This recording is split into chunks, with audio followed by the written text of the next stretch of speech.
Hello, good afternoon, guys. How are you all? I hope you are well. Life is well on the overall, दोस्तों Siya quiz में सबका स्वागत है. कैसे हैं आप सब लोग? मुझे ऐसा उम्मीद है कि आप बहुत बढ़िया हैं.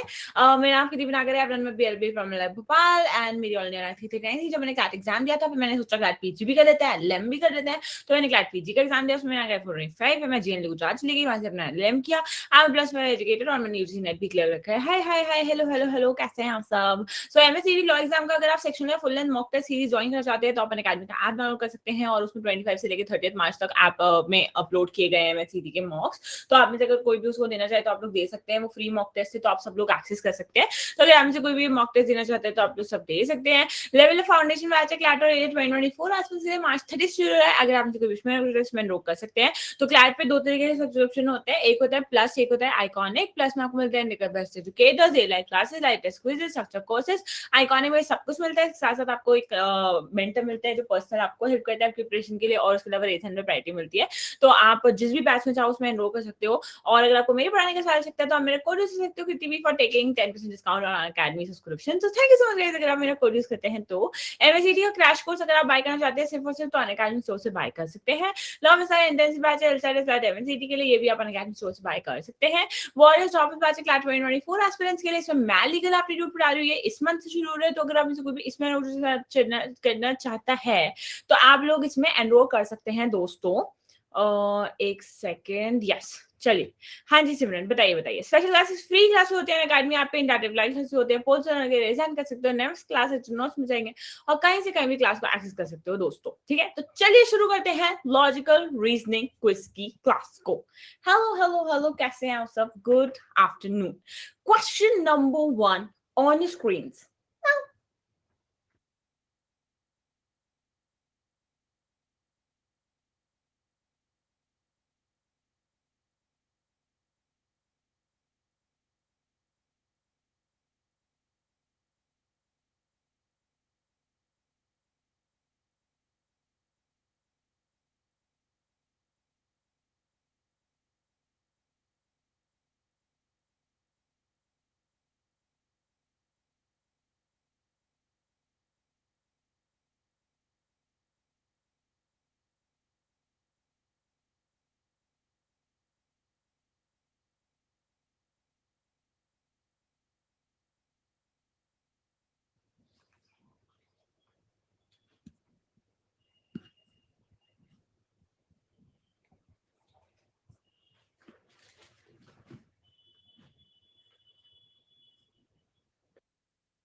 पोल योर फ्रेंड्स.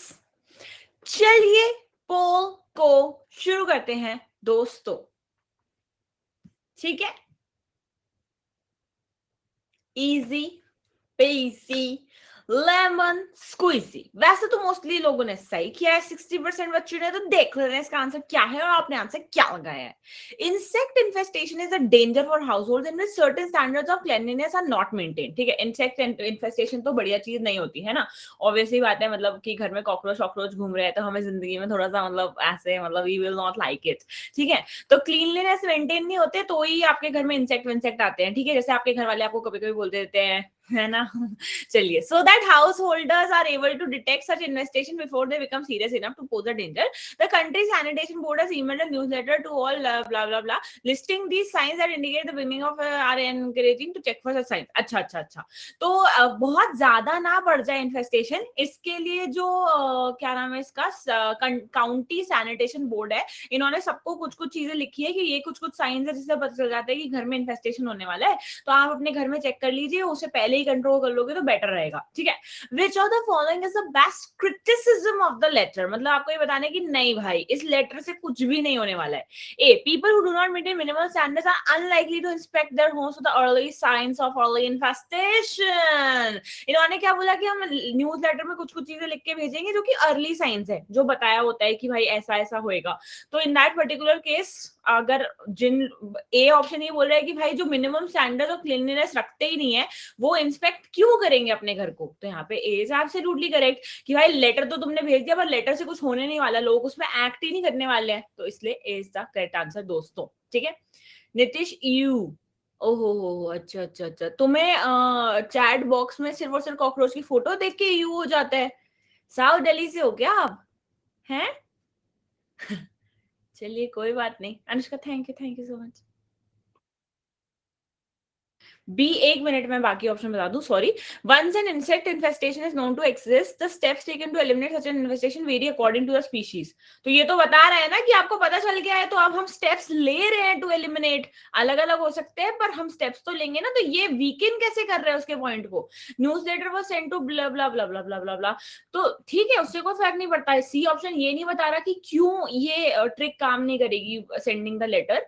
डी ये तो कोई पॉइंट ही नहीं है कि अपार्टमेंट में ज्यादा है या छोटे घरों में ज्यादा है, इससे क्या फर्क पड़ता है, इससे वीकेंड कैसे हो रहा है पॉइंट कि उनके लेटर भेजने से कुछ नहीं होएगा। नेक्स्ट क्वेश्चन दोस्तों, क्वेश्चन नंबर 2।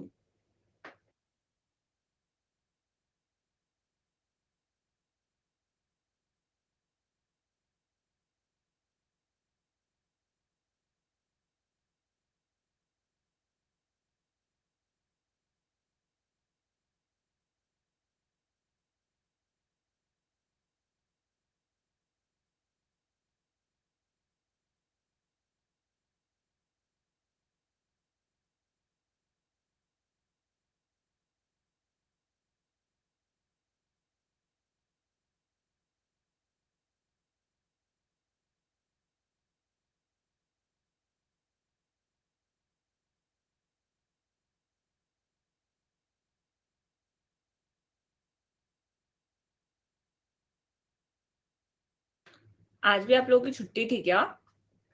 स्कूल शूल नहीं जाते क्या आप लोग?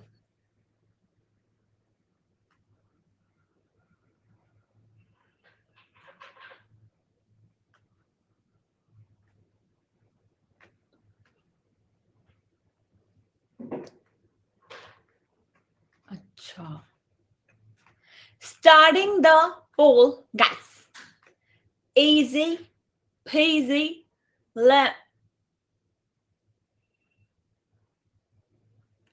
गाइस मैं थोड़ा सा आपको बताना चाहती हूँ कि आपने थोड़ा गलत आंसर किया है। थोड़ा तो नहीं, काफी ज्यादा गलत किया है, तो इसके बारे में आपने क्या सोचा है गाइस? हम कब सुधरेंगे? आज, कल, परसों, 1 साल बाद, 2 साल बाद, 50 साल बाद, what is it? Airplane manufacturer, I object to your characterization of RX planes as dangerous. No X in commercial use has ever charged or even had a serious malfunction. अच्छा, एयरप्लेन जो बनाने वाली कंपनी है वो एक बंदा है जिसने ये बोला है कि ये जो X387 जेट्स होते हैं वो डेंजरस है, तो एयरप्लेन मैन्युफैक्चरर बोल रहा है कि नहीं भाई तुम्हें लगता है डेंजरस होते हैं, हमारा प्लेन डेंजरस नहीं है। क्यों बोला उसने ऐसा? No plane in commercial use has ever crash और even had a serious malfunction. तो एयरप्लेन मैन्युफैक्चरर क्या बोल रहा है? डेंजरस नहीं है क्योंकि कभी भी इसका क्रैश नहीं हुआ है और कभी भी इसमें मैलफंक्शन नहीं हुआ है। तो रेगुलेटर ने क्या बोला कि अरे भाई मैलफंक्शन हुआ है या नहीं हुआ है इससे हमें दिक्कत नहीं है, हम इसके लिए उसे डेंजरस बोल ही नहीं रहे, हम तो इसलिए बोल रहे हैं क्योंकि उसमें टर्बुलेंस बहुत ज्यादा क्रिएट होता है। तो क्वेश्चन ये है कि एयरलाइन रेगुलेटर एयरप्लेन मैन्युफैक्चरर को कैसे रिस्पॉन्ड कर रहा है?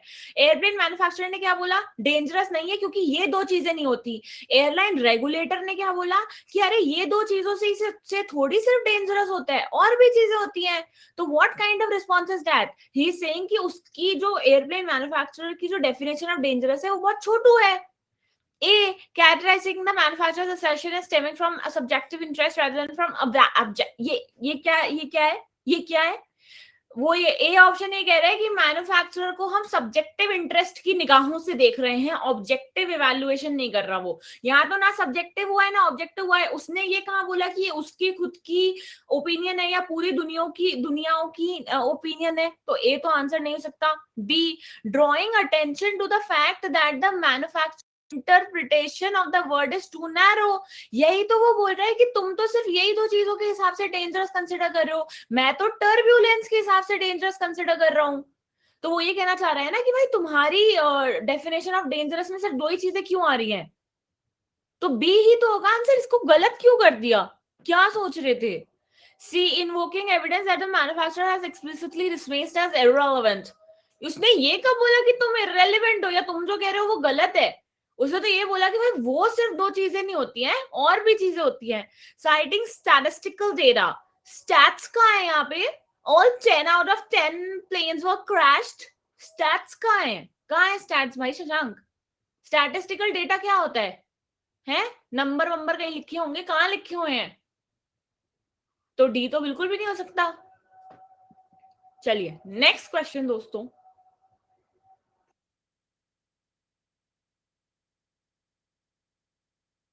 आपको ए बी सी गलत लगा इसलिए आपने बी कर दिया।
तो आपको क्या लगता है मैं पेपर में आऊंगी और साइड में बैठ के तुम्हें क्वेश्चन एक्सप्लेन करूंगी? नहीं समझा तो नहीं समझा, चैट में लिख के क्या बोल रहे हो?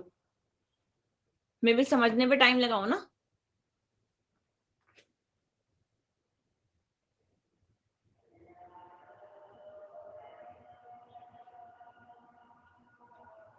स्टार्टिंग द पोल गाइस, बहुत आसान क्वेश्चन है, थोड़ा सा ही लॉजिक लगाना है। और आयुष तू तो नहा धो के आया आज क्लास में, तेरा तो लॉजिक ज्यादा लग पाएगा आज। इजी पेजी लेमन स्क्वीजी, आसान से क्वेश्चन का आसान सा जवाब। अरे भाई यश, तू अपने दोस्त का ख्याल रख भाई, ऐसा ऐसा मैंडेटरी नहीं है क्लास में बैठना भाई, बाद में देख लियो यार, रिकॉर्डिंग भी अवेलेबल होती है भाई। चलिए, ये बहुत आसान क्वेश्चन था, मुझे समझ ही नहीं आया आप लोगों ने गलत क्यों कर दिया। Museum A will display only undamaged objects of proven authenticity. अब से क्या होगा, म्यूजियम ए में सिर्फ और सिर्फ अनडैमेज्ड ऑथेंटिक ऑब्जेक्ट्स को ही रखा जाएगा। Doubts have been raised about the origins of a supposedly Mycenaean vase currently on display in the museum's antiquities wing. एक एरिया में म्यूजियम के एक वास रखा हुआ है और उसको लेके लोगों को लग रहा है कि वो सच्चा नहीं है, वो झूठा है, ये लोग गलत गलत बता रहे हैं। हम अगर पता लगाना चाहते हैं कि वास सही है कि नहीं है, तो उसके लिए हमें पुल्वराइज करना पड़ेगा, मतलब डैमेज करना पड़ेगा, और फिर जो डस्ट बनेगी उस डस्ट को हमें एक स्पेक्ट्रोस्कोपिक एनालिसिस करना पड़ेगा, मतलब पल्वराइज करना पड़ेगा, मतलब डैमेज हो जाएगा ना वास। और पहली लाइन क्या बोल रहा है कि हम डैमेज सामान को नहीं रखेंगे, मतलब the vase will not be there any more in the museum. कितना तो आसान है ये, हाउ डिफिकल्ट इज? तुमसे क्या पूछा गया है कि कंक्लूजन क्या है इस अगर आप ये सेंटेंस पढ़ते हो तो कौन सी line makes the most sense, जो ट्रू होगा no matter what? A, authentic Mycenaean and vases are valuable and rare, ये कहां लिखा हुआ है? ये कहां लिखा हुआ है कि रेयरिटी है और कहीं मिलता ही नहीं? कोई चीज बहुत पुरानी है जरूरी थोड़ी है कि वो रेयर है, और ये गिवन भी नहीं है पैसेज में, तो तुम एक्स्ट्रा नॉलेज नहीं लगा सकते।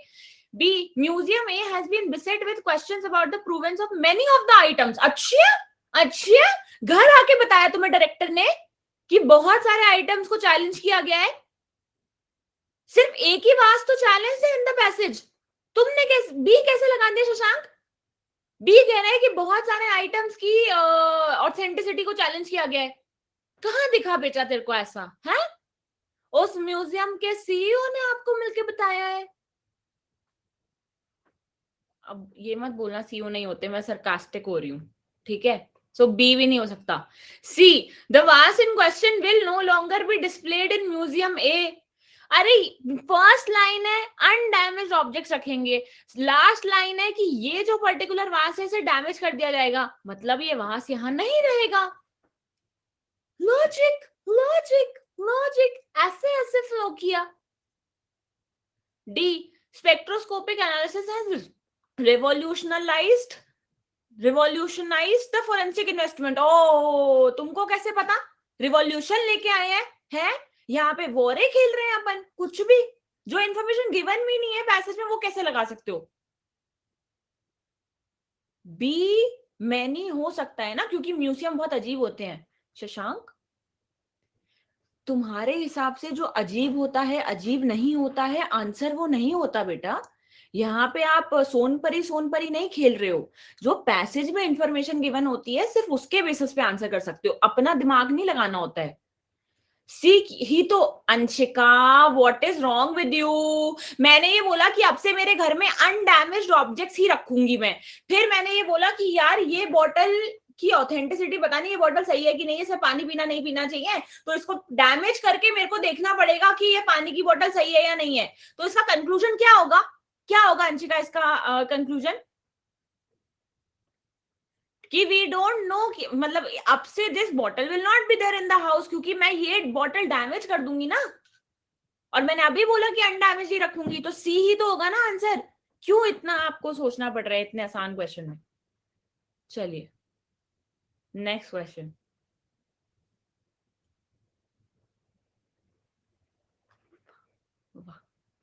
और सौम्या, इस इंफॉर्मेशन को मैं कहीं लिख लेती हूँ, कभी जिंदगी में यूपीएससी देने का मन किया तो ये जरूर आएगा सवाल उस साल।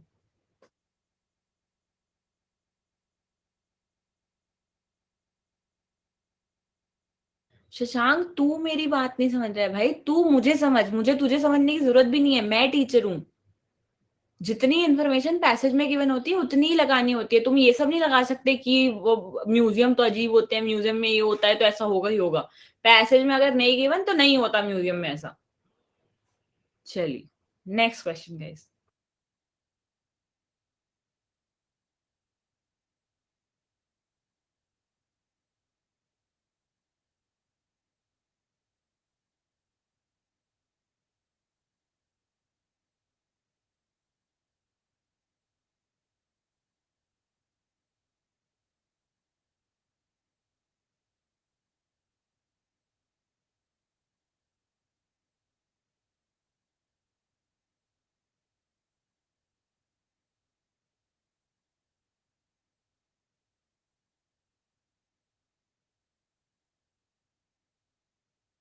स्टार्ट करें पोल भाई। स्टार्टिंग द पोल दोस्तों। इजी पेजी लेमन स्क्वीजी, जो कि आपने बहुत ज्यादा गलत कर दिया है। आसान से क्वेश्चन का दोस्तों आसान सा जवाब, पर कोई बात नहीं, आप लोग गलत करने के लिए बने हैं कुछ चीजें जिंदगी में ना।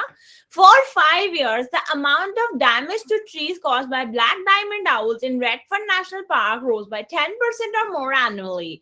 एक भाई नेशनल पार्क है, उस नेशनल पार्क में क्या हुआ है कि ट्रीज को जो डैमेज हुआ है किसकी वजह से? आउल्स की वजह से वो 10% बढ़ गया है। ठीक है, पिछले साल अगर 100 ट्रीज आउल्स ने डैमेज करी थी तो इस साल 110 ट्रीज आउल्स ने डैमेज करी है। ठीक है, in order to curb these worrisome increases, park officials spray trees with a chemical preventing the owls from reproducing.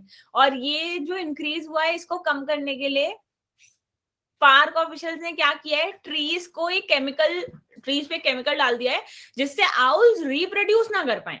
Even though the number of black diamond owls in the park decreased, the amount of damage to trees caused by owls continued to increase। अच्छा, ये तो बहुत ही आसान, बहुत ही आसान है ना। क्या बोल रहा है भाई पैसेज? पैसेज ये बोल रहा है कि एक आउल है, वो आउल ट्रीज को डैमेज करता है, उस वो डैमेज ना कर पाए इसके लिए उनका रिप्रोडक्शन कम कर दिया गया, उनका नंबर तो कम हो गया बट ट्रीज अभी भी डैमेज हो रही हैं। तो आपको बताना है मुझे कि भाई ऐसा क्यों हुआ होगा कि ट्रीज का डैमेज कम नहीं हुआ। A, black diamond owls less than 3 years old do not cause as much damage to trees। हे भगवान, ए ही तो आंसर होगा। ए में लिखा हुआ है कि 3 साल से छोटे आउल्स तो वैसे भी डैमेज नहीं करते, डैमेज तो वो आउल्स करते हैं जो 3 से 20 साल तक हैं। इन्होंने सोल्यूशन क्या निकाला था? रिप्रोडक्शन कम कर दिया था। तो रिप्रोडक्शन कम करने से सोल्यूशन तो हुआ ही नहीं ना, क्योंकि वो आउल्स ही नहीं थे जो डैमेज कर रहे थे। ये कैसे गलत भाई, ये मतलब इतने लॉजिक आप कैसे गलत कर रहे हो? इसके लिए तो अलग टैलेंट चाहिए ना आप लोगों का भी। B a small percentage of trees are harvested for lumber and leap. भाई बी किसने लगाया है? बी किसने लगाया है? मतलब मैं आपसे पूछ रही हूँ कि हाँ गाइस राहुल गांधी के साथ बहुत बुरा हुआ फलान ढिमकाना, आप कह रहे हैं हाँ नीरव मोदी भी आदमी सही नहीं है। मतलब क्या तुक क्या था? मतलब how are they even related? इस नेशनल पार्क की कुछ ट्रीज को हम हार्वेस्ट कर लेते हैं, ये आउल्स ट्रीज को डैमेज कर देते हैं से मतलब कुछ भी कुछ भी कुछ भी। पता है आप मेरी एक फ्रेंड की तरह है जो मतलब इन बिटवीन द कॉन्वर्सेशन गायब हो जाती है। मैं उससे 5 मिनट कुछ बात करती रहूंगी, 2 मिनट के बाद उसने मेरे को सुना ही नहीं है और फिर वो बाद में मेरे को बोलेगी तू कुछ कह रही थी। तो मुझे अभी वैसा ही लगा ना जिंदगी में, रिपीटेड एकदम एकदम ऐसा नॉस्टैल्जिया हो गया मेरे को कि क्या बोला गया, ये तो कोई टॉपिक ही रिलेट नहीं किया।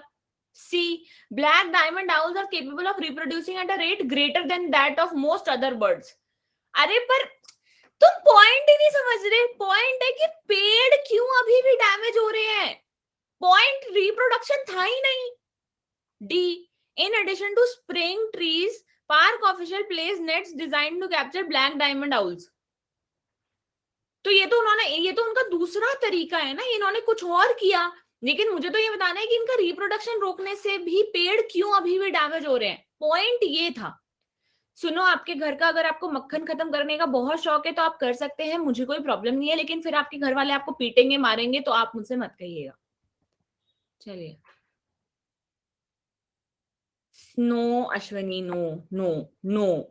That beta, that what is the question asking you? The question is asking you why is that not working? Why the solution did not work? Because those were not the owls that were creating the problem.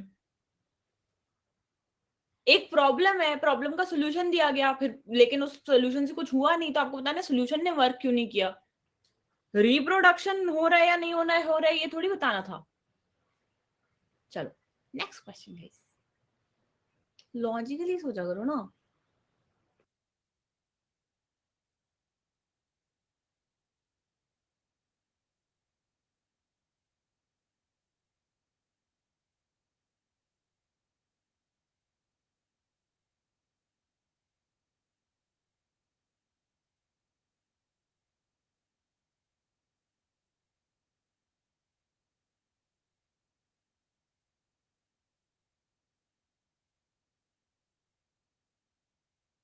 आप लोगों ने पढ़ लिया?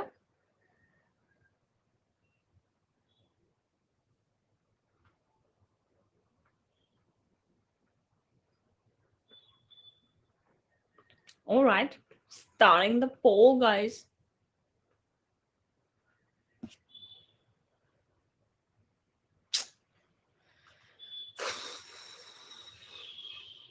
अरे भाई क्या चल रहा है?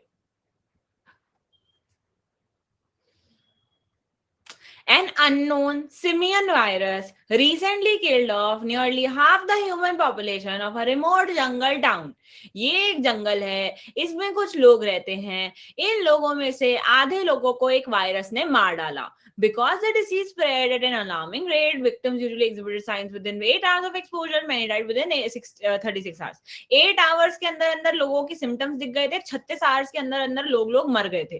The simian virus, if an outbreak occurs again, is likely to cause more deaths than any other previous virus.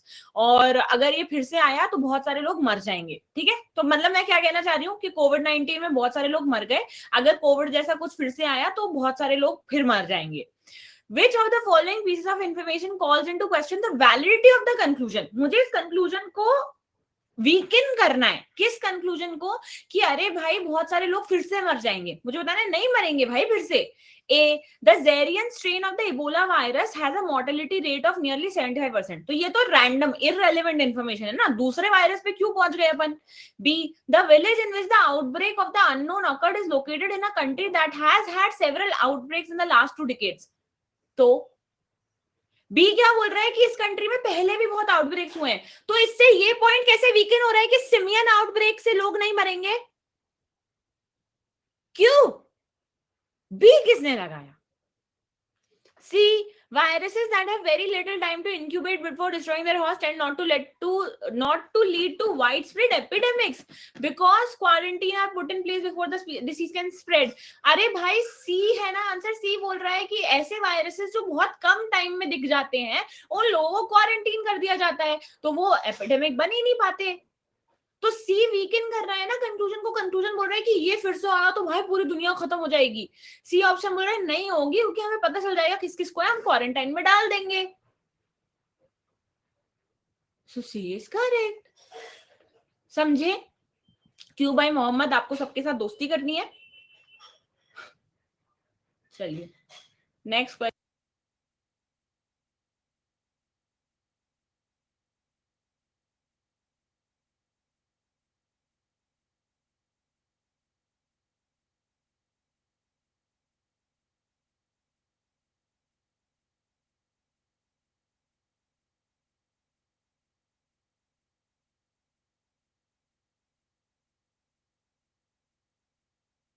नहीं फिर भी मतलब नंबर ऑफ स्टूडेंट से क्या होगा, पार्टी करेंगे हम।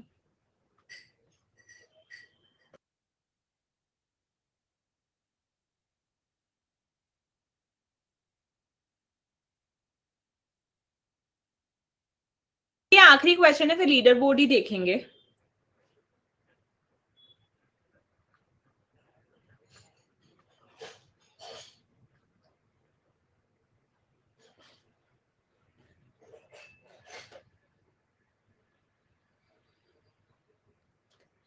Starting the poll, guys. Easy. Oh my god. Oh my god. Oh my god. Oh my god. अरे भाई कितना आसान क्वेश्चन था ये, क्या मस्त गलत किया तुम लोगों ने, क्या मस्त गलत किया। Neural connections carrying signals from the cortex down to the amygdala are less well developed than connections carrying signals from the amygdala up to the cortex। ये आपका ब्रेन है गाइस, इससे छोटा ही है बट फिर भी मैंने सोचा कि आपको फील बेटर कराने के लिए थोड़ा सा बड़ा बना देते हैं। तो यहाँ आपका एक कॉर्टेक्स है, यहाँ आपका एमिगडाला है। कॉर्टेक्स से जो एमिगडाला तक सिग्नल्स आते हैं वो कम डेवलप्ड हैं than the signals from amygdala to cortex. मतलब जो आपकी बॉडी में नर्व्स है ना वो नर्व सिग्नल सिग्नल लेके जाती हैं, तो कॉर्टेक्स से एमिगडाला आने वाले सिग्नल्स जो है थोड़े थोड़े से वीकर हैं देन एमिगडाला से कॉर्टेक्स जाने वाले signals. Thus the amygdala exerts a greater influence on the cortex than vice versa. तो हमने क्या कंक्लूड कर लिया कि इसका ज्यादा इन्फ्लुएंस है ऑन द कॉर्टेक्स। तो मुझे बताना है कि मुझे assumption बताना है, what is the assumption here, the influence that the amygdala exerts on the rest of the brain, rest of the brain, rest of the brain के बारे में आपको कैसे पता चल गया। अंतर्यामी है आप, रेस्ट ऑफ द ब्रेन के बारे में कहाँ डिस्कशन हुआ है, तुम्हें कैसे पता कि बाकी ब्रेन के हिस्से में क्या हो रहा है क्या नहीं हो रहा है। क्वेश्चन तो सिर्फ कॉर्टेक्स और एमिगडाला की बात कर रहा है ना, तो तुम कैसे बता सकते हो कि रेस्ट ऑफ द ब्रेन पे किसका इन्फ्लुएंस है कितने किसका नहीं है। तो ये तो बिल्कुल भी नहीं हो सकता answer. No other brain region exerts more influence. ये थोड़ी बोला है कंक्लूजन ने कि amygdala has the most influence, उसने बोला है amygdala has more influence than cortex on amygdala. तो ये एक दूसरे से ही तो कंपेयर कर रहे हैं ना, बाकी ब्रेन के हिस्सों से कंपेयर थोड़ी कर रहे हैं। C, the region of the brain that has the most influence of the cortex is the one that has the most highly developed neural connections। तुम्हें कैसे पता, कैसे पता, कहाँ लिखा है कि इसके न्यूरल कनेक्शन सबसे ज्यादा हैं। उसमें लिखा हुआ है कि न्यूरल कनेक्शन डेवलप्ड है, number of most highly developed है या नहीं है ये कैसे बता सकता है। D, the degree of development of a set of neural connection is directly हे भगवान, डी ही तो आंसर होगा। पैसेज के कंक्लूजन ने क्या बोला है कि क्योंकि कॉर्टेक्स से अमिगडाला में कम न्यूरल कनेक्शन है, अमिगडाला से कॉर्टेक्स में ज्यादा न्यूरल कनेक्शन है, मोर न्यूरल कनेक्शन है, इसलिए वो ज्यादा इन्फ्लुएंस करता है। तो मैं क्या अज्यूम कर रही हूँ कि जिसका न्यूरल कनेक्शन ज्यादा होता है वो ज्यादा इन्फ्लुएंस करता है। तभी तो मैंने ये सेंटेंस बोला ना यार। क्यों, मतलब क्यों, ये कैसे गलत कर सकते हो? ये तो डी ही होता आंसर, ये तो कुछ और होता ही नहीं। आपने एबीसी कैसे लगाया गाइस? कितनी बार बता चुकी हूँ, इररिलेवेंट चीजों को हटा दिया करो पहले ही। समझ गए यहाँ पे डी क्यों आंसर है? चलिए, हियर्स योर लीडरबोर्ड दोस्तों। Abhiksha, Swaraj, Abhisha very very good, Swaraj, Vidya, Nandini, Anshika, Mohammad, Sakshi, Hriday, Gurushi and Ritu, very very good guys, बहुत बढ़िया, शानदार। Now we shall be on the question tab. जिसको भी स्क्रीनशॉट लेना है वो ले ले। Alright, thank you. चलिए, I'll be on the question tab.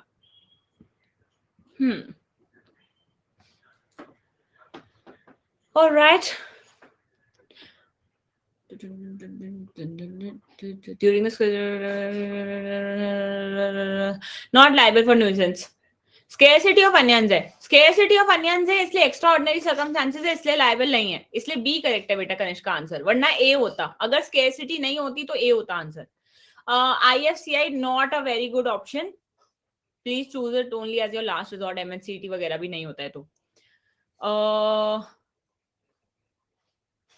Which among the following has certain essentials of a valid acceptance? Should be communicated, should be clear and precise, should be absolute and unqualified, should be expressed in some usual and reasonable manner. Which of the following has two essential ingredients of a valid acceptance? Communicate होना तो सबसे important है ना? तो A is absolutely correct. 1 तो होगा ही होगा, ठीक है। एब्सोल्यूट एंड अनक्वालिफाइड, ये दोनों चीजें ना आपके कॉन्ट्रैक्ट एक्ट में एज इट इज लिखी हुई हैं, इसलिए हम 1 और 3 लगाएंगे। मतलब 2 भी होना चाहिए, पर 2 as it is contract act में नहीं लिख रखा, इसलिए यहाँ पे 1 and 3 इज एब्सोल्युटली करेक्ट। जरूरी नहीं है कि हमेशा एक्सप्रेस हो एक्सेप्टेंस, जैसे फॉर एग्जांपल आप एक्ट के थ्रू भी एक्सेप्टेंस कर सकते हो ना। जैसे मैंने ये लिखा कि जो भी मेरे घर के बाहर 500 रुपए रख के जाएगा उसको मैं अपना फोन सेल कर दूंगी, तो यहाँ पे आपने एक्सप्रेस नहीं किया, आप बस 500 रुपए रख के गए और मैंने आपको फोन दे दिया। तो जरूरी नहीं हमेशा एक्सप्रेशन हो, तो इसलिए 1 and 3 makes more sense, 1 and 3 will be the answer, ठीक है।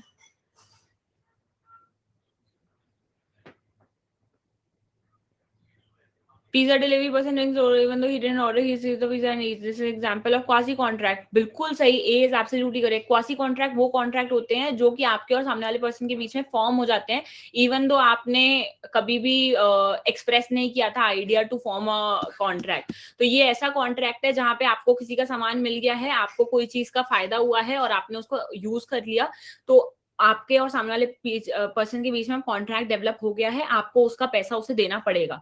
आप ये नहीं बोल सकते कि यार मेरा कॉन्ट्रैक्ट तो तुम्हारे साथ था ही नहीं। अनजस्ट इनरिचमेंट में होता है क्वासी कॉन्ट्रैक्ट, उसको क्वासी कॉन्ट्रैक्ट ही बोलते हैं। स्वराज, पढ़ाया है मैंने क्लास में ये, ठीक है। Alright guys, thank you so much. Now